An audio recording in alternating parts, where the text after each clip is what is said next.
মা বোনদের জন্য আমি ওয়াজ করলাম, মা সব আমলের মধ্যে পর্দাকে গুরুত্ব দেবেন, সবসময় পর্দা করবেন। মরে গেলে আপনাকে 5 কাপড় দেওয়া লাগবে, জোরে কোন ঠিক কিনা? সারা জীবন বেপর্দা, মরে গেলে 5 কাপড়। খাটনি পর্যন্ত চাদর দিয়ে ঢাকছে। ফেরেশতারা ঘুরতেছে আর বলতেছে, আল্লাহ এই মেয়া যখন জীবিত ছিল তখন গোটা পাড়ার লোক দেখছে, কিন্তু মরে গেলে 5 কাপড় দিয়ে চাদর দিয়ে খাটনি ঢাকছে, কারণটা কি? আল্লাহ বলতেছে, দেশের নাম বাংলাদেশ রে, এই দেশের মানুষ মেয়েরা বাঁচলে পর্দা করে না রে, মরার পরে করে। আপনার হয়তো মরার পরে পর্দা করে কোনো লাভ আছে? এই ধরে কান করে লাভ আছে? জীবিত অবস্থায়, যৌবতী অবস্থায় আমার মা বোনদেরকে পর্দার ভিতরে থাকতে হবে।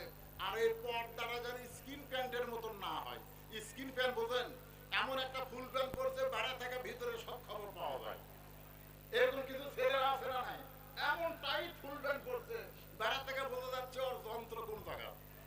আমি ছেলেদেরকে বলে আসেন না, ঢিলা ঢালা পায়জামা পরবেন, ফুল প্যান্ট পরবেন, আপনার যন্ত্র যেন বাতাস পায়।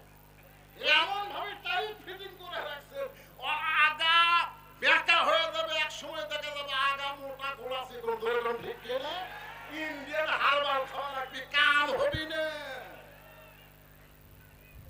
এই জন্য বলি যুবকদেরকে হাত পাও ধরে বাবা, ঢিলা কাপড় পরবা, বসা থেকে পেশাব করবা, পেশাব করে পানি খরচ করবা। পেশাব করে পানি যদি না দাও, ওই পেশাব কিন্তু নিংড়ে না, টপ টপ করে পেশাব করে তোমার ওই জাঙ্গা, তোমার ওই ফুলটার নাপাক হয়ে থাকবে। আমি নারীদেরকে বলবো বোরকা পরবেন, কিন্তু বোরকার নামে কোনো প্রদর্শনী যেন না হয়, এমন বোরকা পরবেন ভিতরে আপনি আছেন এইটা বাহিরের কোন পুরুষ মানুষ যেন অনুমান করতে না পারে। ঢিলা ঢালা, রংটা যেন কালো হয়। জোরেগণ কি হয়? কালোর প্রতি মানুষের আকর্ষণ কম না বেশি? বেশি। কালোর প্রতি আকর্ষণ বেশি। আরে আমার সাথে বিয়ে দিবার চাচ্ছিল না, একে তো কালো, তারপরে মাদ্রাসা, বিয়ে দিবি না, কি করে খাবি? তার ভবিষ্যৎ খারাপ। যাই হোক, একজন মেয়ের বাপ দয়া করে আমার সাথে বিয়ে দিছে, তাও মাঝে মাঝে বলতো কিছু একটু মুখে ব্যবহার করো বাবা। তার মানে বোঝা গেল কালোর প্রতি মানুষের আকর্ষণ থাকে না। কালো বোরকা পরে পেতনির মতন মেয়েরা যখন রাস্তা দিয়ে যাবে, পুরুষ মানুষ একবার তাকাবে, 2 বার আর তাকাবে না। জোরে গন্ধটা ফিকিরা। আর রং বেরঙ্গের বোরকা, আইরে হাওয়াই মিটাই, বোরকার জন্য 4 বার তাকায়। এই জন্য আমার মা বোনদের অনুরোধ করি, আমার উপর মন কষ্ট করেন না, আপনাদের জন্য কলিজা থেকে দোয়া করি। আজকে আপনাদের সকলের জন্য দোয়া করি, আল্লাহ পাক আমাদের সবাইকে ঈমানে আমলে কবুল করুক।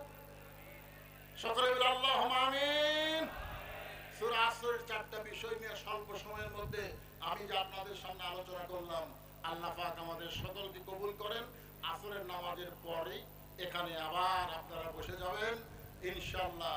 আমার ভাতিজা মুফতি আমির হামজা কন্টিনিউ একটু তাকে বেশি সময় দেওয়া হচ্ছে। আসর তো আমরা পড়ি একটু দেরি করে, কিন্তু তার সময় আসর থেকে মাগরিব খুব অল্প সময়। এই অল্প সময় না দিয়ে একটু বেশি সময় দেওয়ার জন্য আমরা একটু আগে আসরের আসর, আমি কয়েকদিন আগে ওমরা করে আসলাম, ওখানে 4:45 আসর হয়।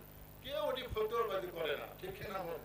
কিন্তু এই বাংলাদেশ ঘেরে সময় না হলে আসর, এই জন্য কোনো ফতোয়াবাজি না। আমরা একটু আগে ওদের পরে বেশি আলোচনা শুনবো। আল্লাহ কবুল করুক। আসসালামু আলাইকুম ওয়া রাহমাতুল্লাহি ওয়া বারাকাতুহু।